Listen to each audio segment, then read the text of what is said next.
News at 2 PM. This is Karthik Karwa. Express News చూద్దాం.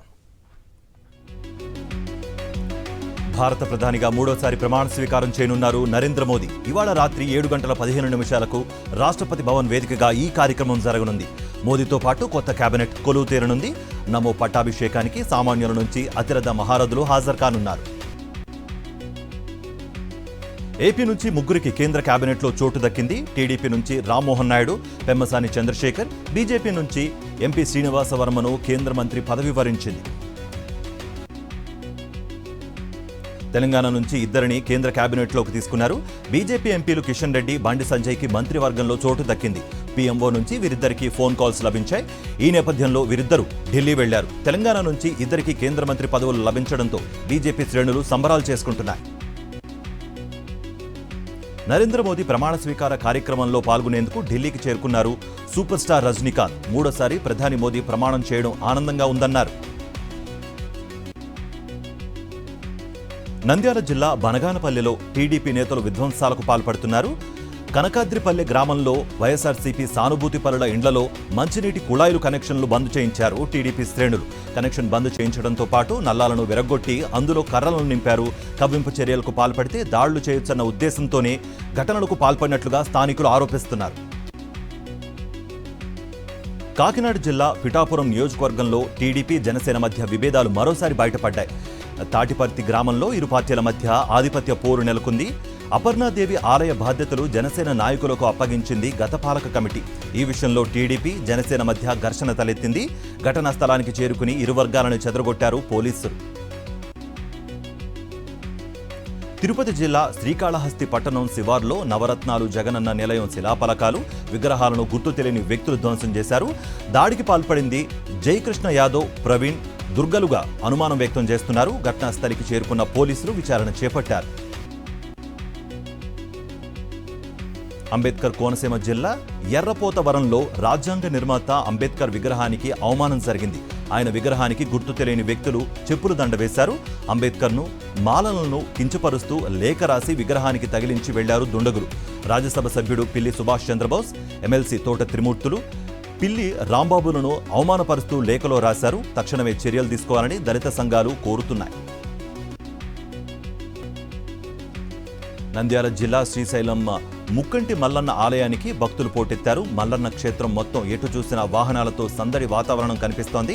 శ్రీ స్వామి అమ్మవారి దర్శనానికి సుమారు 4 గంటల సమయం పడుతోంది. ఏలూరు జిల్లా జంగారెడ్డిగూడెం పట్టణంలో గ్రామదేవత గంగానమ్మ ఆలయంలో మహిళల జలాభిషేకం నిర్వహించారు. ప్రతి ఏడాది జూన్ నెలలో అమ్మవారికి మహిళలు జలాభిషేకం నిర్వహిస్తారు.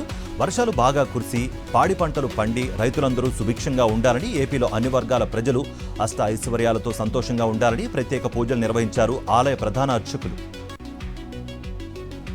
తిరుమల శ్రీవారిని ప్రముఖులు దర్శించుకున్నారు. సూలూరుపేట ఎమ్మెల్యే నెలవల విజయ్, మాజీ ఎమ్మెల్యే సుబ్రహ్మణ్యం స్వామివారిని దర్శించుకుని మొక్కులు సమర్పించారు. వీరితో పాటు మాజీ స్పీకర్ తమ్మినేని సీతారాం, తెలంగాణ ఎమ్మెల్యే మేడిపల్లి సత్యం వేరువేరు సందర్భాల్లో సందర్శించారు. అల్లూరు సీతారామరాజు జిల్లా ఉత్తరాంధ్రలోని పాడేరు మోదకొండమ్మ అమ్మవారి జాతర ఉత్సవాలు ఘనంగా జరుగుతున్నాయి. అమ్మవారి ఆలయంలో ఉత్సవాలను ప్రారంభించారు ఎమ్మెల్యే విశ్వేశ్వరరాజు. ఇవాల్టి నుంచి 3 రోజుల పాటు ప్రత్యేక పూజలు చేస్తున్నట్లుగా వెల్లడించారు ప్రధాన అర్చకులు. తెలంగాణలో గ్రూప్ 1 ప్రిలిమినరీ పరీక్ష ముగిసింది. మొత్తం 31 జిల్లాల్లోని 897 పరీక్షా కేంద్రాల్లో ఉదయం 10:30 గంటలకు ఎగ్జామ్ ప్రారంభమైంది. 10 గంటల తర్వాత 1 నిమిషం ఆలస్యంగా వచ్చిన అభ్యర్థులను పరీక్షా కేంద్రాల్లోకి అనుమతించలేదు. దీంతో చాలా మంది నిరాశతో వెనుదిరిగారు. మధ్యాహ్నం 1 గంటకు పరీక్ష ముగిసింది. పరీక్షా కేంద్రాల వద్ద 144 సెక్షన్ అమలు చేశారు. రాష్ట్ర ప్రభుత్వ శాఖల్లోని 563 గ్రూప్ 1 ఉద్యోగ ఖాళీల భర్తీ కోసం ఈ పరీక్ష నిర్వహించారు. రంగారెడ్డి జిల్లా ఇబ్రహీంపట్నంలో గ్రూప్ 1 పరీక్షకు పలువురు విద్యార్థులు ఆలస్యంగా వచ్చారు. సెయింట్ ఇంజనీరింగ్ కాలేజీలోని 3 నిమిషాలు ఆలస్యమైందని అభ్యర్థులను పరీక్షా కేంద్రాల్లోకి అనుమతించలేదు పోలీసులు. చేసేదేమీ లేక విద్యార్థులు ఏడుస్తూ వెనుదిరిగారు. హైదరాబాద్ నాంపల్లి ఎగ్జిబిషన్ స్టేడియంలో జరిగిన చేపమందు పంపిణీ ప్రశాంతంగా ముగిసింది.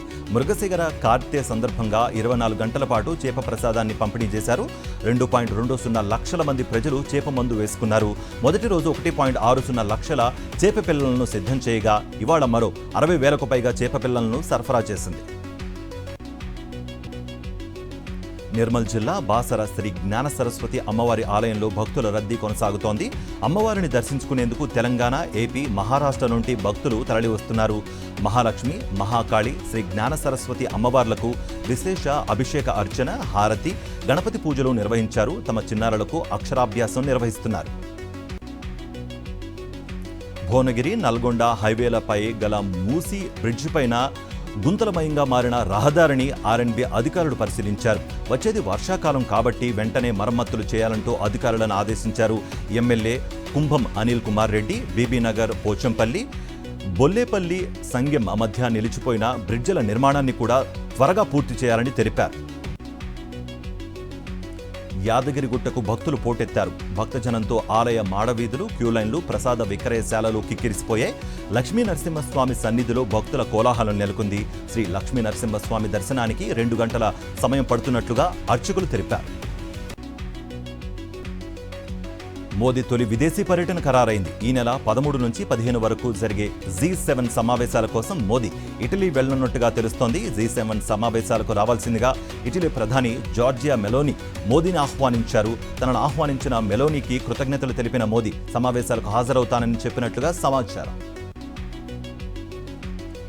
డీప్ ఫేక్ ఫోటోలే అసలైన ఫోటోలుగా చలామణి అవుతున్న రోజుల్లో ఫోటోలు, వీడియోలను సాక్ష్యాలుగా పరిగణించలేమని ఢిల్లీ హైకోర్టు తెలిపింది. కేవలం ఫోటోలు, వీడియోలు ఇస్తే సరిపోదు, అవి నిజమైనవే అనే ఆధారాలు కూడా ఇవ్వాల్సిందేనని తేల్చి చెప్పింది. ఈ మేరకు ఓ జంట విడాకుల కేసులో ఢిల్లీ హైకోర్టు ఈ వ్యాఖ్యలు చేసింది. మహారాష్ట్రలో తీవ్ర నీటి కొరత ఏర్పడింది. రాష్ట్రంలోని డ్యాంలలో 20.39% నీరు మాత్రమే మిగలడంతో గ్రామాల్లోని ప్రజలు నీటి సరఫరా చేస్తోంది ప్రభుత్వం. గతేడాది జూన్ మొదటి వారంలో 350 నీటి ట్యాంకర్లను వినియోగిస్తే ప్రస్తుతం 4011 ట్యాంకర్లను సరఫరా చేస్తోంది. మహారాష్ట్రలోని పూణేలోని అనేక ప్రాంతాల్లో భారీ వర్షంతో నీరు రోడ్లపైకి చేరి చెరువులను తలపిస్తున్నాయి. సింహగఢ్ రోడ్డులోని ఓ భవనం కింద అంతస్తుల్లో భారీ వర్షం నీరు చేరడంతో ప్రజలు తీవ్ర ఇబ్బందులకు లోనవుతున్నారు. ఇక మరో 5 రోజుల పాటు భారీ వర్షాలు కురిసే ఛాన్స్ ఉన్నట్లుగా వాతావరణ శాఖ తెలిపింది. మహారాష్ట్రలోని పూణే నగరాన్ని భారీ వర్షం అతలాకుతలం చేసేస్తోంది. ఎడతెరిపి లేకుండా కురుస్తున్న వర్షానికి రోడ్లపై వరద ప్రవహిస్తోంది. అయితే అదే వరదలో ఓ యువకుడు పరుపుపై తేలుతూ ముందుకు వెళ్లాడు. దీనికి సంబంధించిన వీడియో ఇప్పుడు సోషల్ మీడియాలో వైరల్గా మారింది. కెనడాలోని వాంకోవర్లో ఖలిస్తానీ మద్దతుదారులు ఇందిరాగాంధీ హత్యపై వివాదాస్పద పోస్టర్లు అతికించడాన్ని హిందూ కెనడియన్ ఎంపీ, మంత్రి చంద్ర ఆర్య తీవ్రంగా తప్పుపట్టారు. కెనడాలో హింసను ప్రోత్సహించడాన్ని ఎన్నటికీ అంగీకరించబోమని స్పష్టం చేశారు. తక్షణమే చర్యలు తీసుకోవాలని ట్రూడో ప్రభుత్వాన్ని ఆయన కోరారు. అభిమానులు ఎప్పుడెప్పుడా అని ఎదురుచూస్తున్న హైవోల్టేజ్ మ్యాచ్ సమయం రానే వచ్చేసింది. చిరకాల ప్రత్యర్థులు భారత్, పాక్ మధ్య పోరుకు అంతా సిద్ధమైపోయింది. న్యూయార్క్ వేదికగా దాయాదులు నువ్వా నేనా అన్నట్లుగా తలపడబోతున్నాయి. అయితే పొట్టి ప్రపంచ కప్లో పాకిస్తాన్పై భారత్కు ఘనమైన రికార్డు ఉంది. ఇప్పటి వరకు ఇరు జట్లు 7 సార్లు తలపడగా 6 సార్లు టీమిండియా విజయం సాధించింది. ఒక్కసారి మాత్రమే పాక్ గెలిచింది. అల్టిమేట్ ఫైటింగ్ ఛాంపియన్షిప్లో బ్రెజిల్కు చెందిన రయానే డోస్ శాంతోస్ను ఓడించి భారత్కు చెందిన పూజా తోమర్ చరిత్ర సృష్టించింది. యూఎఫ్సీని గెలుచుకున్న తొలి భారత క్రీడాకారిణిగా రికార్డులకెక్కింది. యూపీలోని ముజాఫరాబాద్కు చెందిన పూజా యూఎఫ్సీని కాంట్రాక్ట్ సొంతం చేసుకున్న తొలి ఇండియన్గా గతేడాది రికార్డు సొంతం చేసుకుంది. ఇప్పుడు ఛాంపియన్గా నిలిచి అరుదైన రికార్డు తన పేరుపై రాసుకుంది. ఈ నెల 11వ తేదీ వరకు రాష్ట్రమంతా రుతుపవనాలు విస్తరించనున్నాయని వాతావరణ శాఖ పేర్కొంది. ఇక ఉపరితల ఆవర్తనం బలహీనపడటంతో నేటి నుంచి 3 రోజుల పాటు రాష్ట్రంలోని పలు జిల్లాల్లో వర్షాలు పడే అవకాశం ఉన్నట్లుగా తెలిపారు. వికారాబాద్, సంగారెడ్డి, పాలమూరు, వనపర్తి, నారాయణపేట జిల్లాల్లో ఈదురుగాలులతో కూడిన వర్షాలు కురవనున్నట్లుగా వాతావరణ శాఖ అధికారి శ్రావణి తెలిపారు.